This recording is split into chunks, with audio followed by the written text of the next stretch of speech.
conferencia que está hecha para ser muy larga, no se asusten, no va a ser así. Pero originalmente la di en la Sociedad Mexicana de Oftalmología, en el DF. El asunto acá es que yo soy psiquiatra. En psiquiatría lamentablemente hay muchos mitos y mucha charlatanería. Entonces, parte de lo que tiene que ver con los mitos y la charlatanería tiene que ver con el dogma. O sea, realmente en pocas especialidades es tan grave la trascendencia del dogma como en la mía, pero no es la única.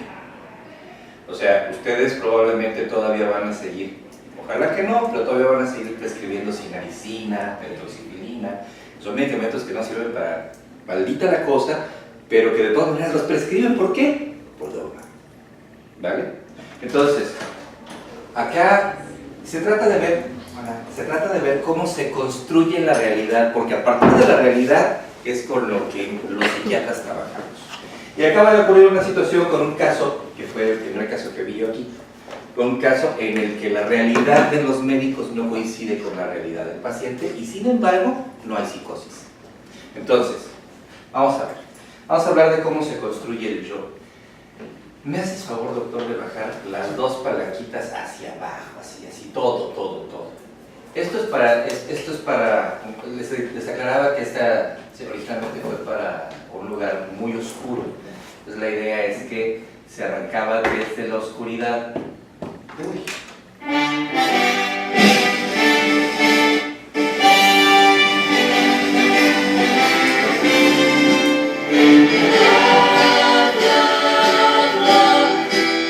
Para los que no los conocen porque están muy chavos, son los Beatles. Entonces, los Beatles fueron un grupo musical que hicieron muchas cosas y están muy en la impronta de la memoria de las personas. Sin embargo, ocurrió algo muy chistoso. Y cuando hace unos días,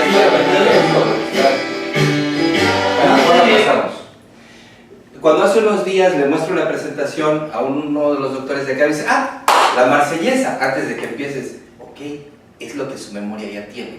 Su memoria construye realidad a partir de ahí, diferente a cómo la construye la mía, ¿vale?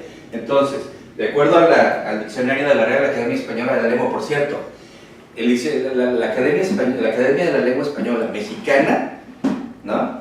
Mucho mejor que la española. En la española se hacen patos mucho. Entonces, ¿qué es realidad? Fíjense, la RAE, ¿no? Existencia real y efectiva de algo. Cuando en una definición ponemos el mismo concepto, ya vamos mal, ¿no? Verdad, lo que ocurre verdaderamente. Esto ya está hablando de algo positivista, es decir, si algo existe y lo veo, es real. Si no lo veo, no es real. Eso es una pérdida de tiempo lamentable.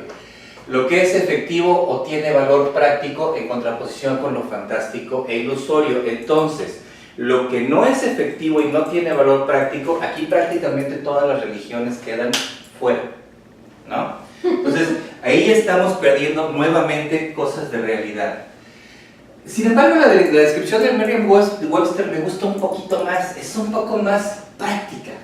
Es la calidad de ser o parecer real, ¿no? De estar en un estado o en la condición de real. Eso no está muy chido, pero un evento real que empieza a dar ejemplos, ¿no? Una entidad, un estado de las cosas, ¿no? El estado de las cosas entonces ya no está hablando nada más de lo concreto, positivista y que existe. La totalidad de cosas reales y eventos. Algo que no es derivado ni dependiente de otra cosa, pero necesariamente existe. Fíjense, esto, así de bobo como se ve, da al traste con siglos de filosofía. Bueno, y obviamente la realidad virtual, ¿no? Que ahora está de moda, aunque ya va pasando. No todo lo que parece es real, y eso es importante. Ahora, los griegos dijeron inicialmente algo que, hablando de positivismo, ¿no? Si esto no parece feo, ¿no? Pues no es malo. La realidad me indica que no es malo. Entonces, si yo veo una serpiente amenazándome, es feo, eso es malo. Si yo veo a alguien en la calle que viene muy feo y me puede asaltar, eso es malo. Entonces, las cosas que no se ven feas no son inherentemente malas y, por supuesto, se equivocan. La realidad no parte de ahí.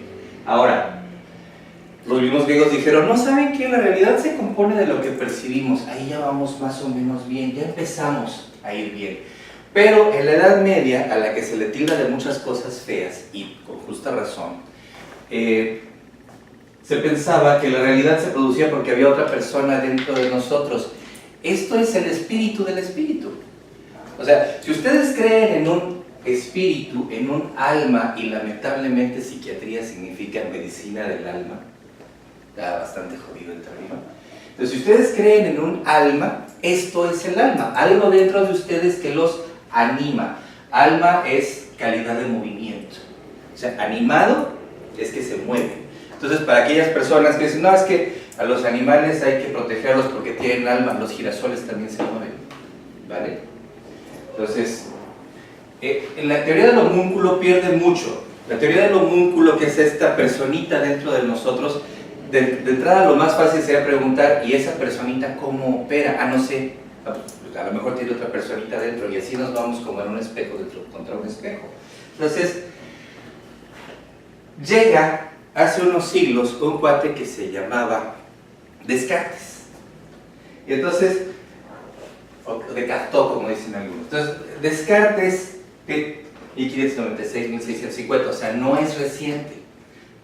Y dice Descartes, existen dos propiedades, la propiedad finita y la propiedad infinita. La propiedad finita es positiva, concreta. La propiedad infinita es Dios.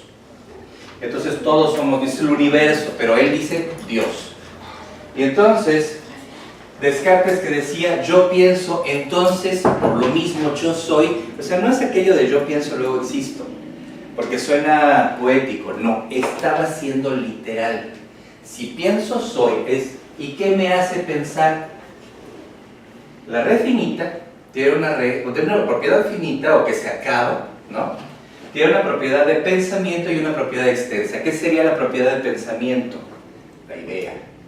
¿Qué es la propiedad extensa? El cuerpo.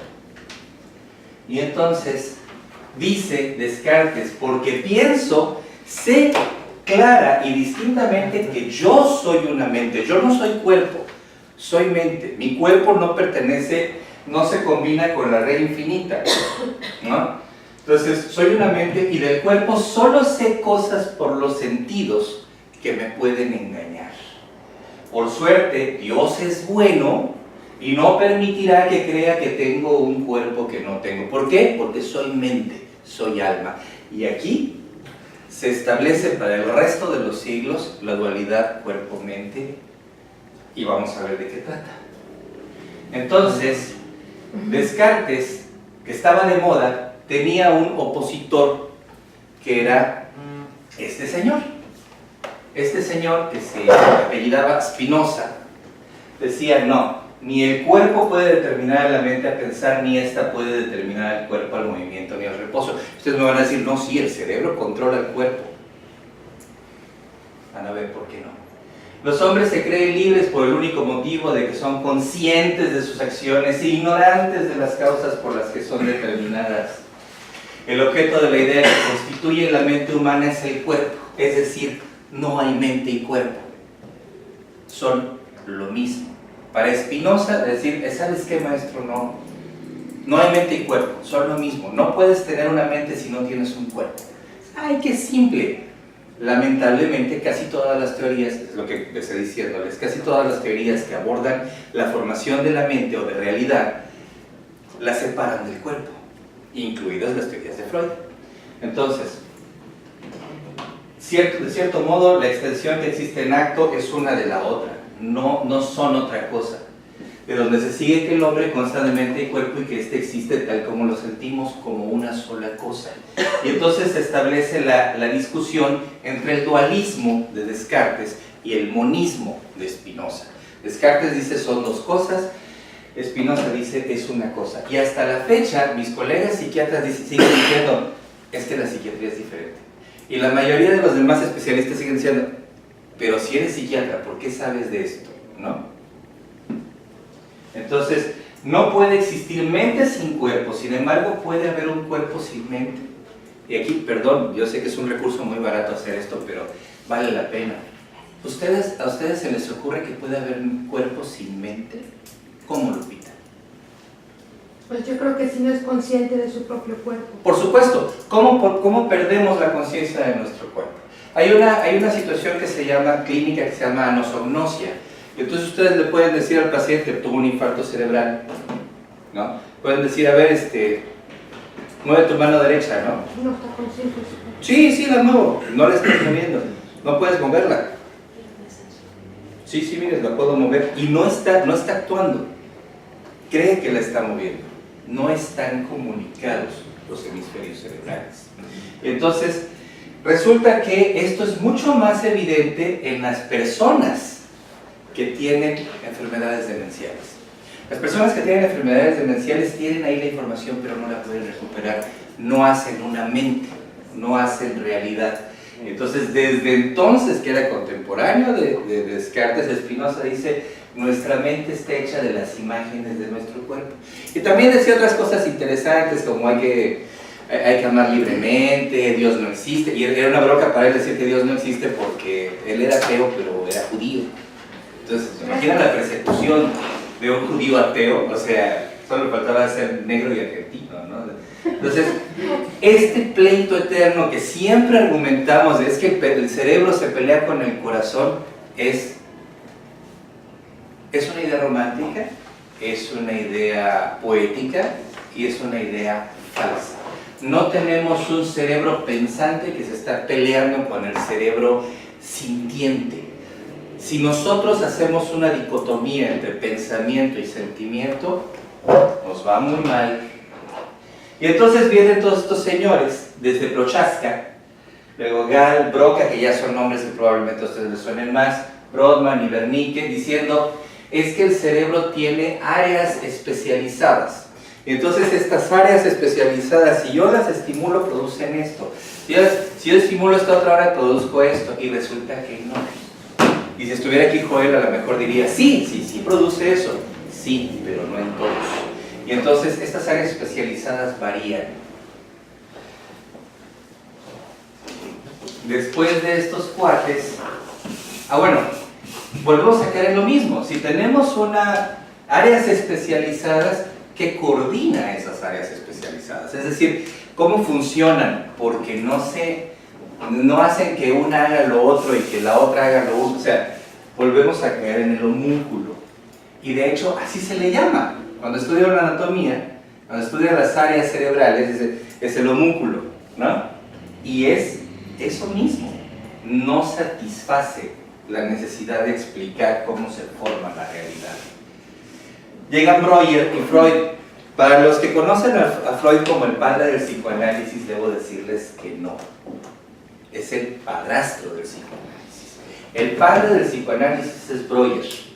Breuer y Freud eran compañeros y tomaron un curso con Charcot. ¿Se acuerdan de Charcot? ¿No? Neurólogo importantísimo. La neurología original es lo que es ahorita la psiquiatría. La neurología clínica fue derivando en una especie de manejo de la neurología motora, ¿no? Entonces, eran alumnos de Charcot, gran neurólogo, y estos dos buenos neurólogos, pero Charcot usaba, para todos los problemas conductuales, empezó a usar la hipnosis. Y Freud era bastante malo hipnotizando, pero malo en serio. O sea, escogen a alguno de los especialistas que ustedes conozcan que debería ser experto en una de las áreas de su especialidad y digan, no sirve para esto, quiere pero no puede. Bueno, Freud no era bueno hipnotizando. Breuer sí, pero a Breuer, que era un cuate muy creativo, también Freud lo era, se le ocurrió empezar a trabajar sin hipnosis, haciendo una especie de hipnosis light, ¿no? Entonces, a ver, vamos a dice Lelutier, ¿no? Le llenaba la cabeza, así les quedaba la cabeza. Y empezó a hablar con la gente y a hacerlas que se distrajeran. Y entonces empezó a dejar que ellos hablaran, y en lo que hablaban de repente asomaba el inconsciente. Por cierto, si ustedes usan la palabra subconsciente, chicos internos, si usan la palabra subconsciente, elimínenla de una vez de su vocabulario. Clínicamente eso no existe, es inconsciente y consciente. Entonces, Breuer encontró un método de llegar a la psique, de tranquilizarla, la psique ya más profundita, de tranquilizarla sin necesidad de la hipnosis. Por supuesto, a Freud eso lo entusiasmó muchísimo. O sea, él no podía hacer hipnosis, no se le daba y estaba de moda. Y entonces Freud lo empieza a desarrollar muy fuerte y Breuer realmente lo deja, dice, esto no me interesa mucho, ¿no? Freud se vuelve muy famoso porque además empieza a dar una explicación, fíjense, no logros. Freud no habla de logros, Freud habla de explicaciones. Y Freud habla de esto. Ya no es dicotomía, es tricotomía y no es la de la cesárea, la del parto. Y es una división en tres, ¿no? O sea, ya no es mente-cuerpo. Ahora, la pura mente, porque no me interesa el cuerpo, sigue parado en lo que dijo Descartes varios siglos después, ¿no? Dice, la mente está compuesta de tres partes, y está compuesta de tres partes que son el super-yo, el yo y el ello, ¿no? O sea, una especie de super-yo vigilante, grosero, punitivo, que nos dice, no, güey, no te fumes ese cigarro, no te comas esa galleta, ya se las acabaron. ¿Sí? Un yo que integra la realidad y qué es lo que expresamos, y un ello que me está diciendo, sí, fúmate ese cigarro, échate ese carujito, ¿no? Ese es el ello.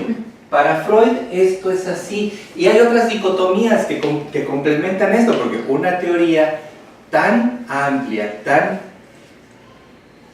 agresiva, porque por primera vez alguien estaba describiendo cómo funcionaba la mente. O sea, ya habían habido neurólogos, ¿no?, médicos que decían, no, es que hay áreas, pero no dicen cómo funcionan. Llega un cuate que dice, yo digo que puede funcionar así, pero Freud lo usó como un método. Y ustedes leen a Freud, nunca dijo, esto existe. Dijo, se puede usar de esta manera. Lamentablemente, por más de un siglo, se ha tomado como que es real, como que existe. Los resultados del psicoanálisis son nulos. Y ya sé, y en esto he tenido broncas con psicólogos y con psicoanalistas con esta presentación, ya sé que hay muchas contradicciones. No, son nulos. No existe una prueba, no existe una evidencia de que el psicoanálisis sea de alguna utilidad clínica. Ojo, es una maravillosa herramienta filosófica, sí lo es, pero no clínica. Y entonces, hace todo esto, hay otras dicotomías en lo que se soporta esto, y entonces tenemos el consciente y el inconsciente, ¿no? Tenemos lo que es voluntad y lo que es primitivo, es decir, pulsivo. Bueno. Y entonces seguimos en este aparato, que él llamó aparato intrapsíquico. Fíjense, es la mente dentro de la mente, que suena al homúnculo. Es decir, seguimos teniendo, pero ya es un aparato. Ya dice, ya explica cómo funciona el homúnculo. Pero vienen otras divisiones. Entonces seguimos en el asunto de cuerpo, corazón y mente. Están las emociones por un lado, el pensamiento por el otro, y seguimos armando un aparato. Este señor, a quien ven aquí echándose una carcajada, es Eric Kandel, un premio Nobel, que pues, es un premio Nobel que además es psiquiatra y es el de los maestros más reconocidos de neurociencias a nivel mundial. Su libro de texto para los especialistas en la neurociencia, que son las bases de la neurociencia, los principios y bases de la neurociencia, es un libro que pues, todos los residentes en algunas sedes nos hacen comprar, ¿no? Entonces, decir que un psiquiatra es premio Nobel, uno puede decir, uy, qué maravilla. Lamentablemente tenemos un antecedente que no es muy halagüeño, que es Egas Moniz. Egas Moniz fue un psiquiatra que fue premio Nobel porque inventó la lobotomía prefrontal. Entonces, así como que dices, ok. Pero este cuate no fue mediante un procedimiento que ganó el Nobel, fue porque demostró esta belleza. Esto que ven ustedes acá es imagen en donde esto de acá es un axón, ¿no? Y esto de acá es una célula de la glía. A las células de la glía o neuroglía, a ustedes, a mí también, a todos nos enseñaron que estaban ahí como sostén, como arquitectura. Bueno, esto es un desplazamiento de la célula de la glía hacia el axón. Esto es en el momento en que el axón está recibiendo un estímulo. ¿Para qué se desplaza? No lo sabemos, pero sabemos que lo hace.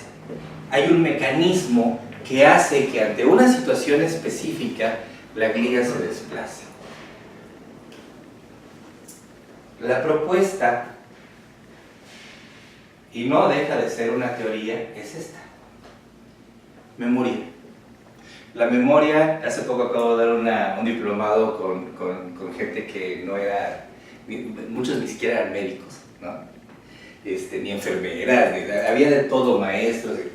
Se hizo un ejercicio muy bonito porque además necesito que quede en la impronta de gente que no sabe de biología, ¿no? En donde sucede todo lo que tiene que ver con la mente, en la membrana. Prácticamente nada sucede fuera de la membrana. Porque incluso cuando se activa estos procesos que llevan a generar memoria, todo se acerca a la membrana. ¿Vale? Entonces, Kandel propone que hay dos mecanismos de memoria. Un mecanismo en el que se va a generar memoria inmediata y otro en el que se va a generar memoria tardía. Y no son la memoria inmediata y tardía que aprendemos en clínica, de es lo que acaba de ocurrir, lo que ocurrió hace tiempo. No, sino memoria duradera. Una memoria que se refuerza y que provoca que los axones generen más sinapsis. Entonces, no aumenta la cantidad de axones, aumenta la cantidad de sinapsis. ¿Qué significa?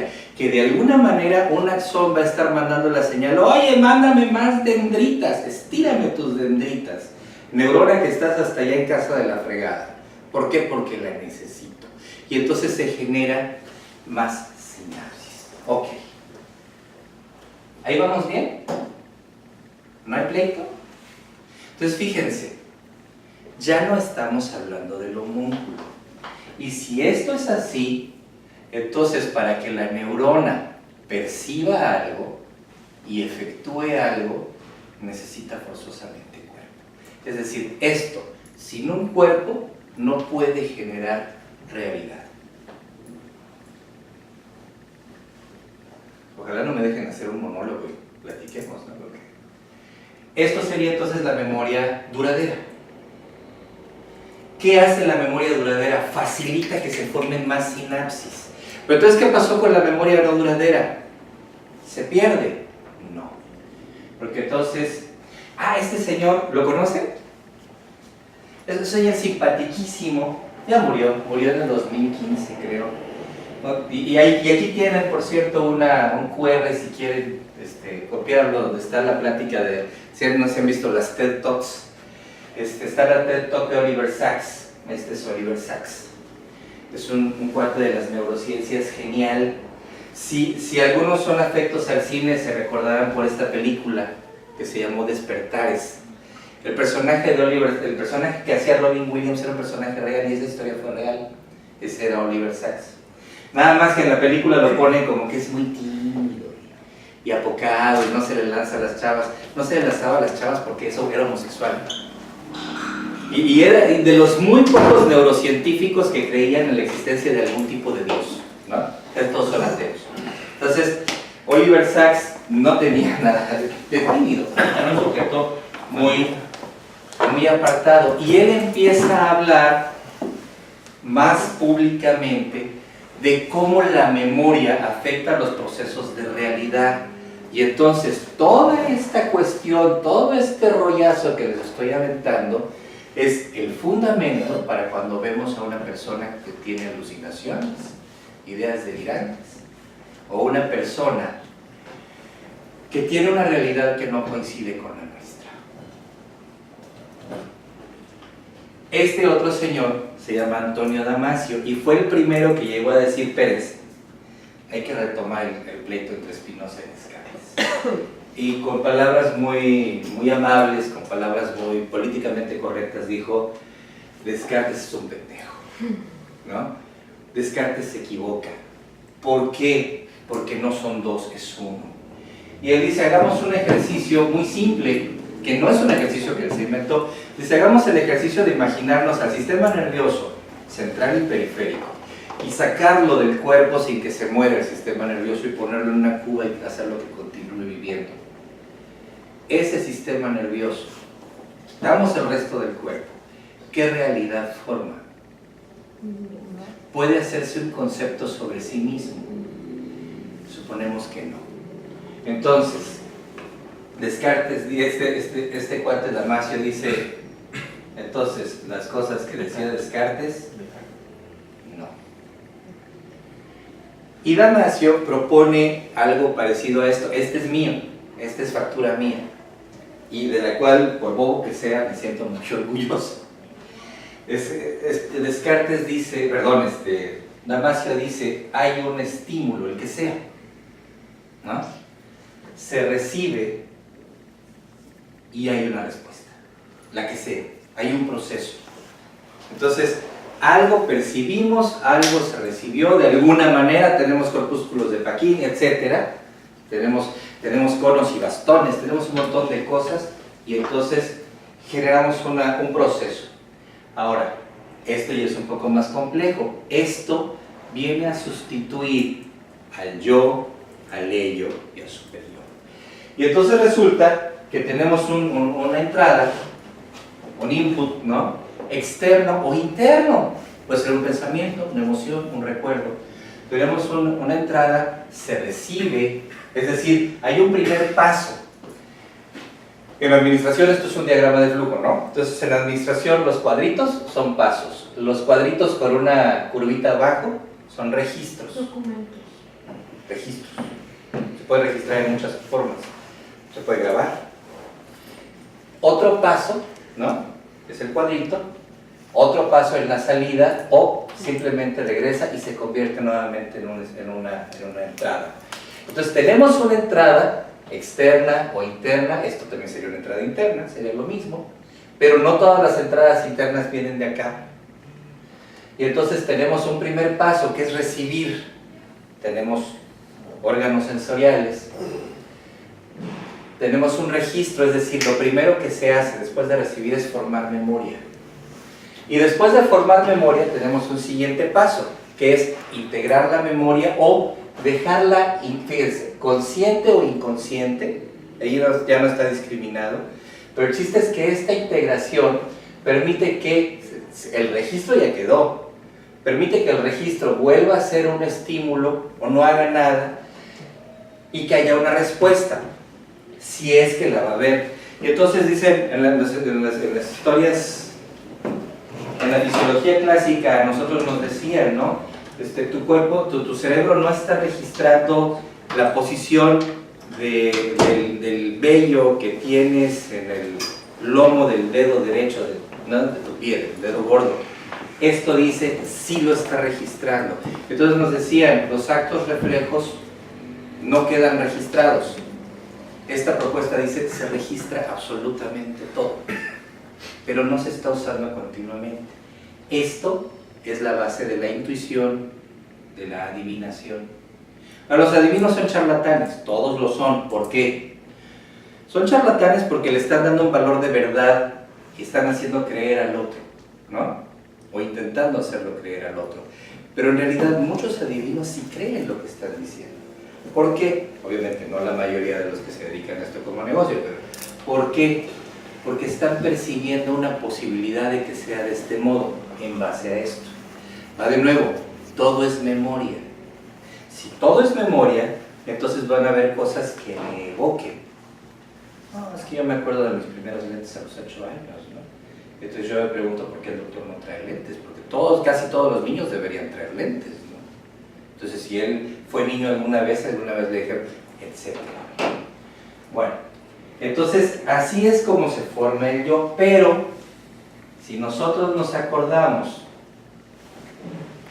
de que todo ocurre en la membrana y ocurre gracias a la sinapsis, y hay esa cantidad aproximada, son cálculos chistosos, a esa cantidad aproximada de sinapsis en un cerebro humano, y puede haber más, mientras más estimulemos formación de sinapsis, no de neuronas, eso no pasa.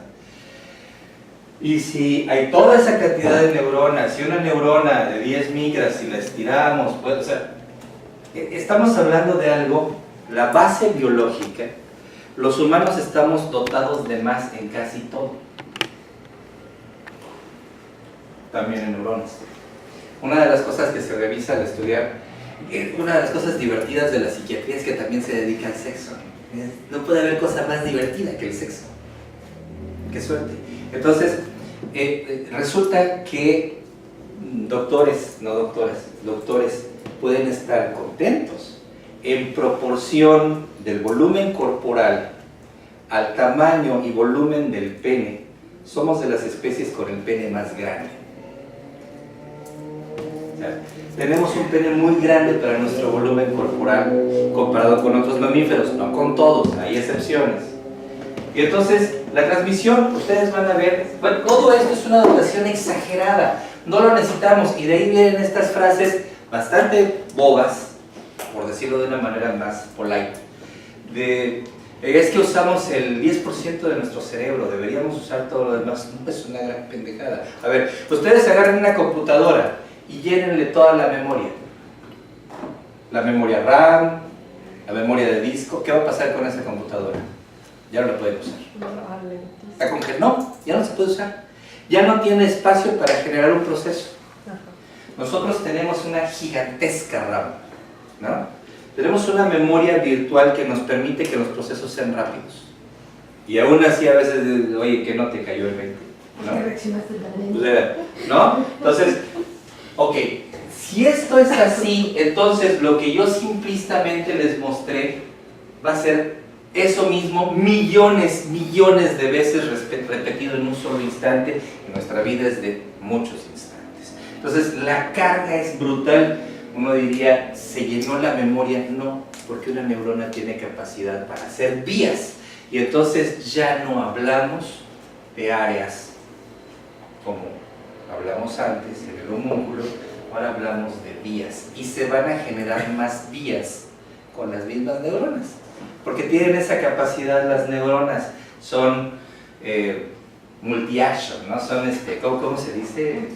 Multitask, ¿no? Entonces, son multitarea, eso es lo que las hace muy bellas. Ok, esto es lo que pasa con los fármacos, casi todos los fármacos en psiquiatría. ¿Qué hacen los fármacos? Modificar la realidad. Entonces uno va a decir, porque los fármacos psiquiátricos tienen mala fama, y es una mala fama pésimamente ganada. Son una maravilla los fármacos psiquiátricos, pero abusamos de ellos. ¿Cuándo debería mandarse un antidepresivo? Casi nunca es necesario mandar un antidepresivo. Y es lo que más prescriben mis colegas. O sea, es un gran absurdo, ¿no? Bueno, eso lo dijo Gregor Hasler en 2010 y lo repitió en 2015. Gregor Hasler es uno de los más importantes expertos en antidepresivos en el planeta, en Suiza. Y entonces, pues obviamente nadie le contradijo, porque es algo que se viene diciendo ya de mucho tiempo, muchos lo venimos diciendo, pero entonces lo dijo él, ¿no? Y las farmacéuticas mejor no dijeron nada, era muy difícil ponerse a discutir con este cuate.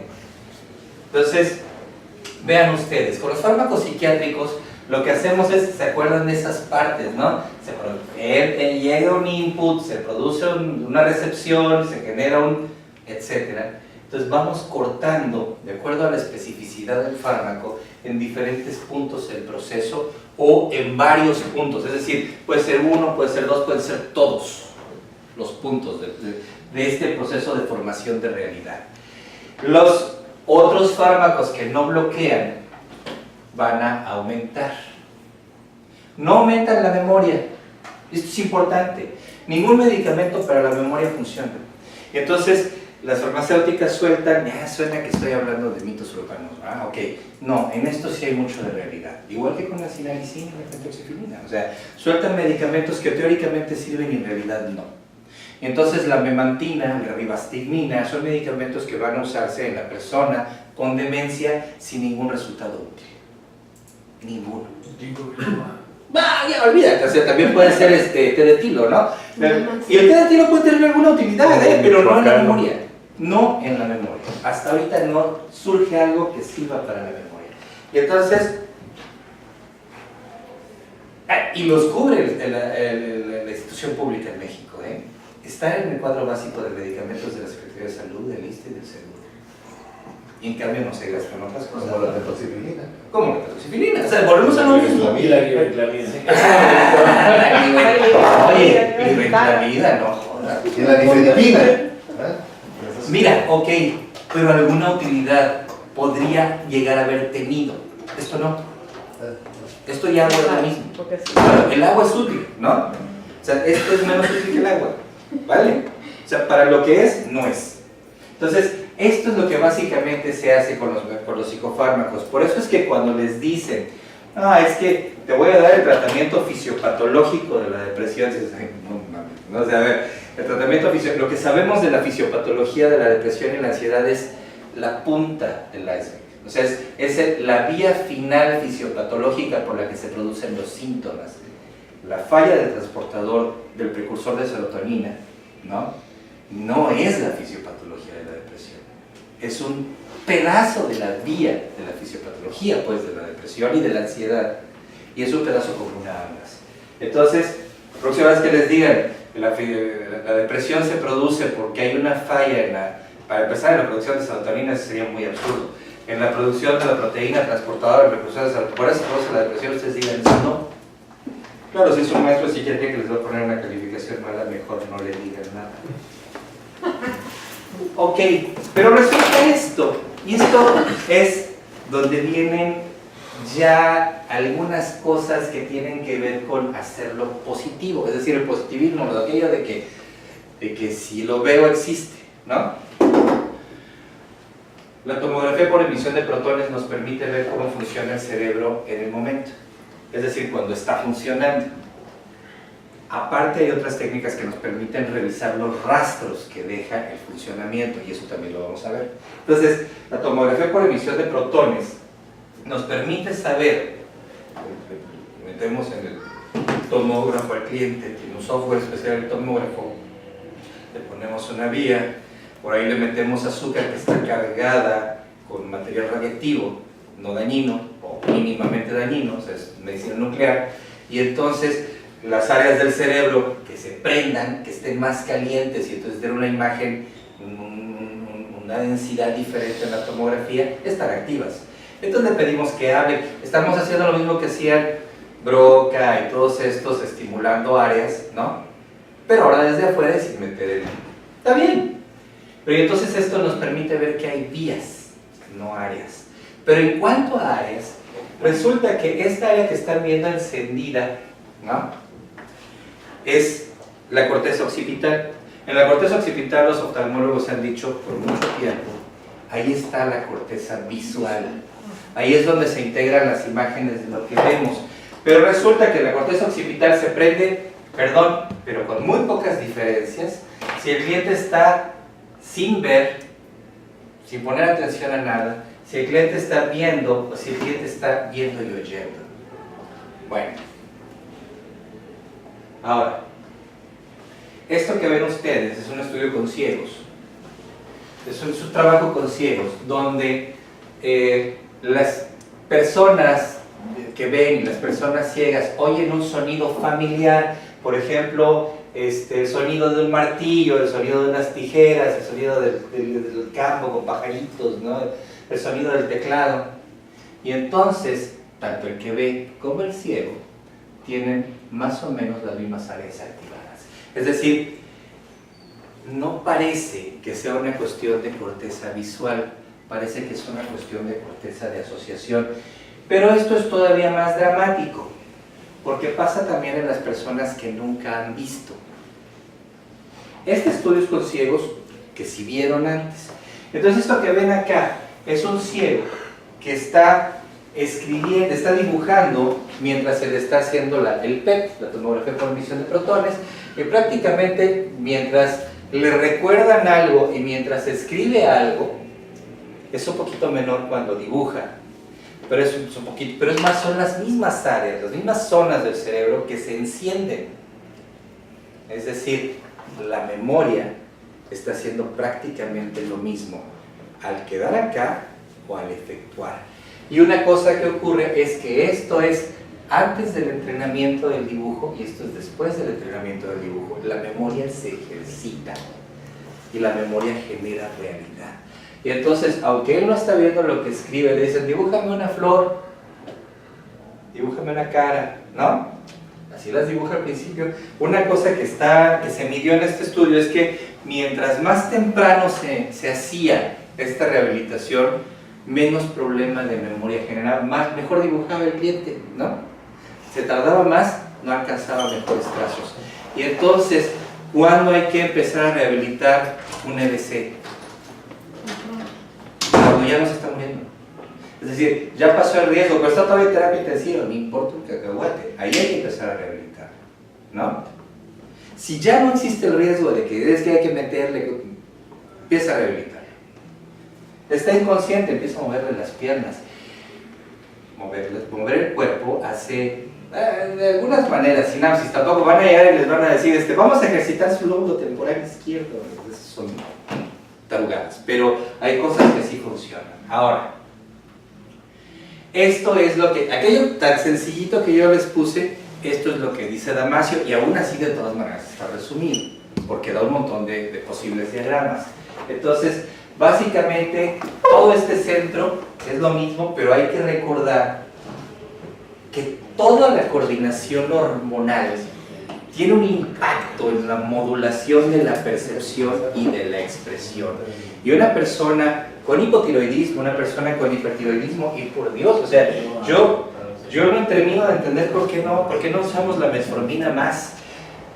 Hace un mes, ya se lo comenté a alguien por acá, no me acuerdo, pero tengo mala memoria, me disculpa. Hace un mes, antes de venir acá, entonces ya hace 2 meses, me mandaron una paciente muy mona, delgadita, muy guapa, solo porque era mi paciente, pero me mandaron una paciente que es que tengo depresión, no me levanto de la cama, está raro, ¿no? Oye, no tiene una semiología depresiva. Puede ser cierto, pues 45, ¿no? Está bien.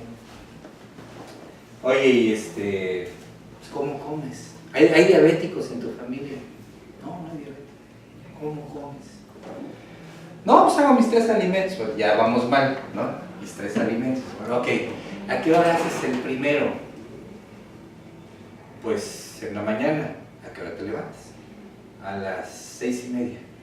¿A qué hora haces tu alimento de la mañana? Pues a veces sí me tardo como a las 11 o 12. Ok, mira, yo veía muchas cosas y, ok, muy calórica su alimentación y bueno, un metabolismo envidiable. En lo que te veo, ¿no? Porque además ya alguien le había mandado, drogas, un anticonvulsivante y estaba bien mandado, pero no le iba a hacer efecto, ¿no? ¿Por qué? Porque están pensando en otro diagnóstico. En lo que te veo, tómate 500 miligramos de metformina. A cada día me da igual a cada día te lo tomes, tómate 500 miligramos de metformina. Vamos a ver, pero una semana ya no tenía depresión. O sea, esta chica, y ponte a comer bien, por favor, ¿no? Ya le expliqué, una semana no tenía depresión. ¿Qué tiene? No lo sé, pero por lo pronto sé que no tiene depresión. Le recomendé que fuera a ver un endocrinólogo y se acabó. O sea, yo ya descarté el diagnóstico. Yo ya no usé antidepresivos. ¿Qué pasa si yo le doy un antidepresivo y aumento la resistencia a la insulina? Y entonces, ¿por qué los colegas mandan antipsicóticos de manera crónica sin mandar metformina? Sigo sin saber. Bueno, entonces tenemos que tener muy claro esto. Cualquier condición vamos, el sistema metabólico, el sistema endocrino va a modificar de manera clara la percepción de la realidad, y entonces no son corazón y mente, ¿vale? Ahora, la dopamina es una de las sustancias químicas, uno de los neurotransmisores que más van a modificar la realidad. Cuando se libera en el hipotálamo, uno se siente bien, porque se libera en todos lados, no solo en el hipotálamo. Entonces uno se siente bien, se fomentan las relaciones interpersonales, cotorrea uno, hay sexo o hay predisposición al sexo, compite con el 5-HTA, entiéndase por 5-HTA, serotonina, noradrenalina, adrenalina, bueno, y entonces juntas equilibran el apetito, el humor, la atención, la memoria, juntas equilibran la expresión de estas situaciones, no la formación de estas situaciones. Y entonces, la oxitocina y vasopresina forman apego y vínculo romántico y maternal, se producen en el hipotálamo, son liberados y almacenados en la pituitaria, se liberan intensamente durante el orgasmo, durante el parto, durante el amamantamiento, durante situaciones que condicionan agresividad entre varones, no sé entre mujeres, no hay que yo sepa de eso, y durante el apego romántico más intenso y el apareamiento. Por eso es que cuando estamos con alguien muy enamorados vale la pena aguantarnos y no hacer promesas. Y esto hace entonces que la realidad sea diferente en la persona enamorada. Y entonces disminuye la capacidad de juicio, de saber fotos de las... ¿no? Previo y durante la eyaculación masculina. Por eso es que decirle a alguien, haz coitus interruptus, ¿cómo les explico? O sea, sí se puede. Sí se puede. Permite confundir los pensamientos y deseos propios con la pareja. Dices, es que te adiviné el pensamiento, ¿no? Mira, es que, ay, terminaste mi frase. Ay, bueno. Se suspende la moral. Se suspende la moral. Hay un juicio ético muy diferente cuando estamos enamorados. Parece inexplicable y por lo mismo explica muchas cosas en la elección de pareja. ¿Cómo anda con ese güey? ¿No? Pero es que, ¿cómo se le ocurre? Bueno, y entonces, cuando vuelvan a oír a José José cantando que es que amar y querer no es igual, lo siento, el PET ya mostró que sí. El deseo sexual y el amor romántico son exactamente lo mismo. Entonces aquello de, es que solo me quieres para coger, es lo mismo que te quiero para toda la vida. ¿Vale? Lo mismo. Entonces, estas son alteraciones de la percepción y expresión de la realidad. Y el paciente no está psicótico, ¿no? Pero se revierte con antibióticos. En serio, ¿eh? Si están sufriendo porque es que me dejó el hijo de su... Yo se los quito. Bueno. Ahora, todo esto de la dopamina tiene que ver con esta situación. Las personas que están teniendo eventos psicóticos, una alteración muy severa de la percepción de la realidad, están teniendo mucha función dopaminérgica. ¿Tienen más dopamina? No. Hay más expresión de la función dopaminérgica y no es lo mismo. Si tuviéramos manera de extraerles la dopamina, seguiría funcionando igual. ¿Qué hacemos? Como muchas cosas se han hecho antes en medicina, bloquean los receptores. Entonces el amor sí es una locura. ¿Qué pasó? El amor sí es una locura. Literal. No hay duda. No, también después. De hecho, sobre todo cuando vienen las cuestiones de extrañar. Es memoria. Pero los primeros cuando extrañamos es un estado psicótico. Pero cuando estás extrañando también eliminas. Cuando esto es típico. Me van a ver pareja, porque hago psicoterapia de pareja. Me van a ver pareja que ya nos queremos separar. ¿Está bien? Van a separarse bien, está chido y los voy a acompañar durante el proceso porque en los primeros meses se disfruta, hacer lo que quieras y luego empieza uno a acordarse de lo bueno, no de lo que sufrió. Y eso es bueno, ¿no? Pero entonces, ¿a qué te regresa? A veces funciona bien, la mayoría de las veces no. Entonces, este tipo de cosas son porque la memoria está trayéndonos de nuevo aquellos momentos bonitos. Va de nuevo, dice Sachs, es memoria, dice Kandel, es de memoria, dice Damasio, la memoria es una realidad para nosotros. Y entonces va completamente contra el dualismo. La fantasía no existe, bueno, sí existe. Y entonces van a ver dentro de las vías típicamente dopaminérgicas, que significa que son zonas, en todo el cerebro hay dopamina, pero significa que son zonas donde la dopamina hace una función mucho más intensa. Van a ver esta vía chiquita, cortita, ¿no? Acabo de dar una conferencia sobre psicofármacos y les hablo de esta vía a los psicólogos que estaban oyendo la conferencia. Y entonces, después de mí viene otro psiquiatra y les dice, oye, pero ya sabía, esa no le hagan caso. Les explico, ¿no? Esa vía es donde la dopamina hace de las suyas cuando tenemos ansiedad. No es lo mismo ansiedad de tenerte en mis brazos, que angustia ¿no? O sea, ansiedad y angustia son diferentes, porque angustia los mexicanos la entendemos básicamente con una carga de sufrimiento. Puedo estar ansioso porque la chava me va a dar un beso, ¿no? Puedo estar ansioso porque ya me van a pagar. Puedo estar ansioso porque me quedan 2 semanas para terminar el internado, pero puedo estar angustiado porque el paciente se me complicó, porque la chava me dejó. Entonces, ahí, no me pagaron. porque no me han pagado, sí, no me pagaron. Ahí en este pedacito es donde vamos a incidir con fármacos para la angustia. Y ahí es donde podemos ayudar al que quiere dejar de tomar, al que quiere dejar de fumar, al que quiere ya separarse de su pareja, ¿no? O al que quiere estar con su pareja, pero quiere que ya no le angustie tanto estar con su pareja. Pues sí, pues es mujeriego, pero me cae bien, es cuate, ¿no? Está bien. Entonces, ahí es donde podemos O sea, toda ayudar. la realidad la puedo alterar con fármacos. Por supuesto. Y es una de las razones más importantes para mí para no usar antidepresivos de manera basal.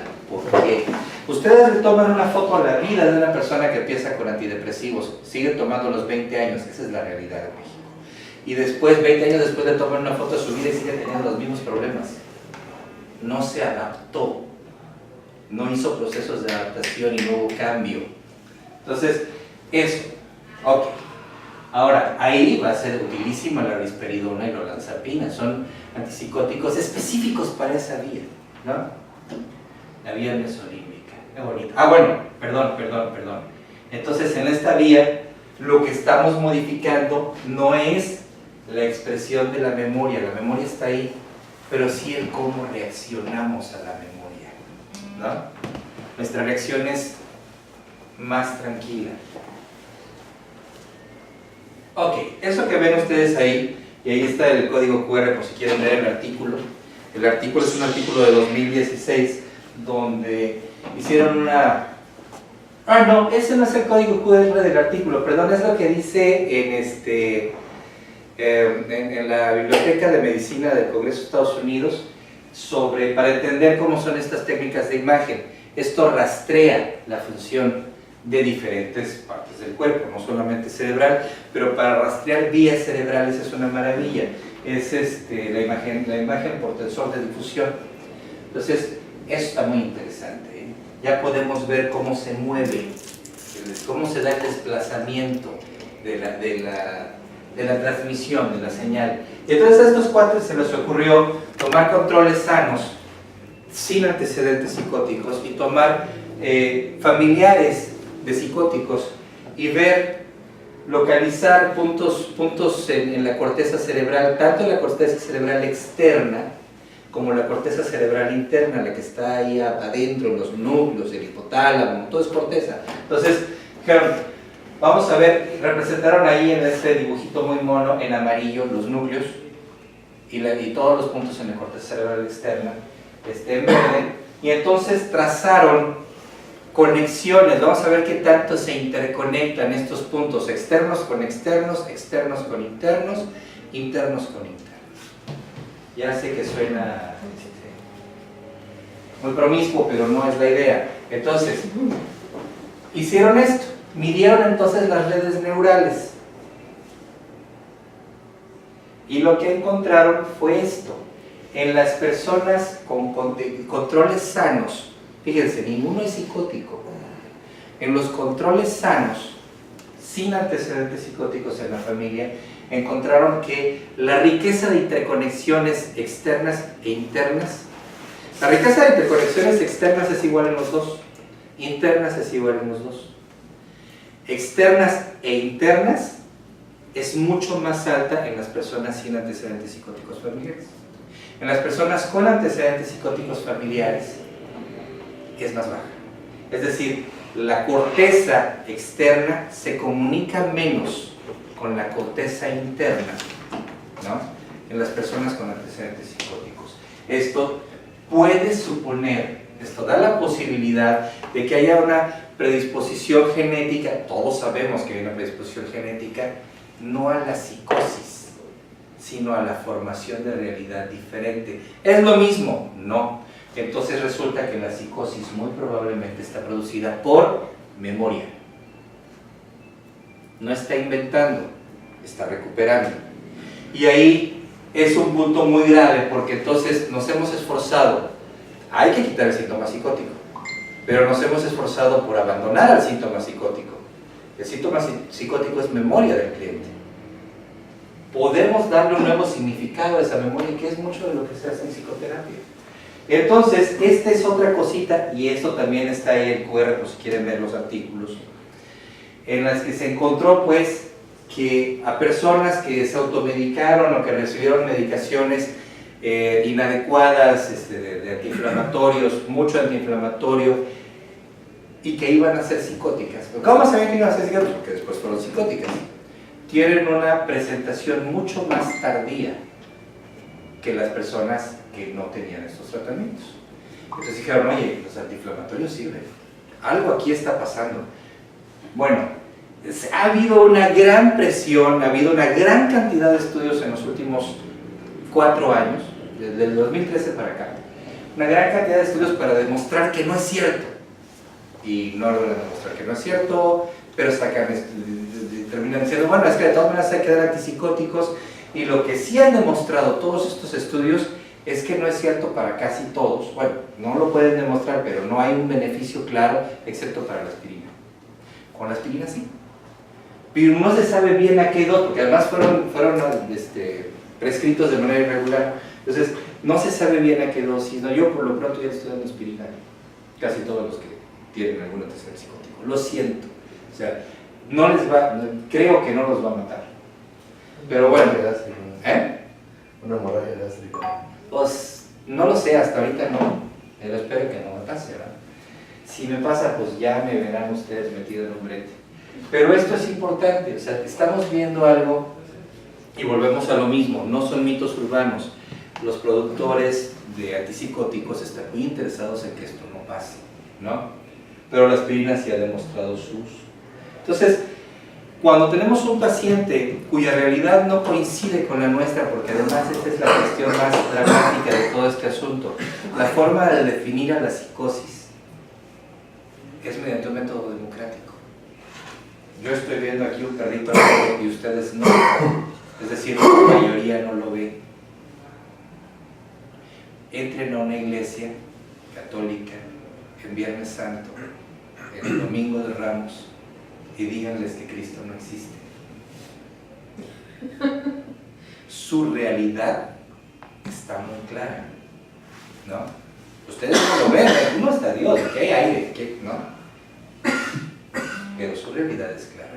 Entonces, cuando nosotros tenemos realidades diferentes con el cliente de adelante y no está psicótico, tenemos que ser cuidadosos y respetuosos. Les decía que todo esto partió de un paciente que hubo acá, que fue la primera paciente que vi acá. Es que su realidad no coincidía con la realidad de los demás que estábamos acá, pero no estaba psicótica. Un ejemplo muy marcado que yo uso en mis clases, bueno, usaba, pero ya no estoy allá, en mis clases de la especialidad por residentes, es una paciente mía, muy brillante. Esta chica había tenido varios intentos suicidas, pero muy reales, tan reales que se lesionó el cerebro, ¿no? Unos intentos, pero siempre la rescataban, que además la familia estaba así, ¿no? Obviamente con una gran ganancia secundaria, etc. Pero entonces ella un día ya en mucha confianza me comentó, es que ¿sabes qué? Yo vengo de otra dimensión, ¿no? Yo vine a este planeta a hacer otras cosas y tengo que regresar a mi dimensión. Y para regresar tengo que morirme. Y sé que el portal de mi dimensión está en la entrada de mi cuarto. Por eso yo no intento, de su cuarto de su casa. Por eso yo no intento nunca suicidarme fuera de mi casa, ¿no? Oye, dije, está psicótica. Su familia tiene esas mismas creencias, no de ella, de todos. Y pertenecen a un grupo social, aunque sea raro, que tienen esas creencias como una religión a nivel mundial. Entonces, dice una de mis alumnas, es una folia du. No es una locura contagiada, es un sistema de creencias. Y si está dentro de su sistema de creencias, vuelve a ser el asunto democrático. No hay psicosis, lo siento. O sea, entonces, son cosas muy delicadas cuando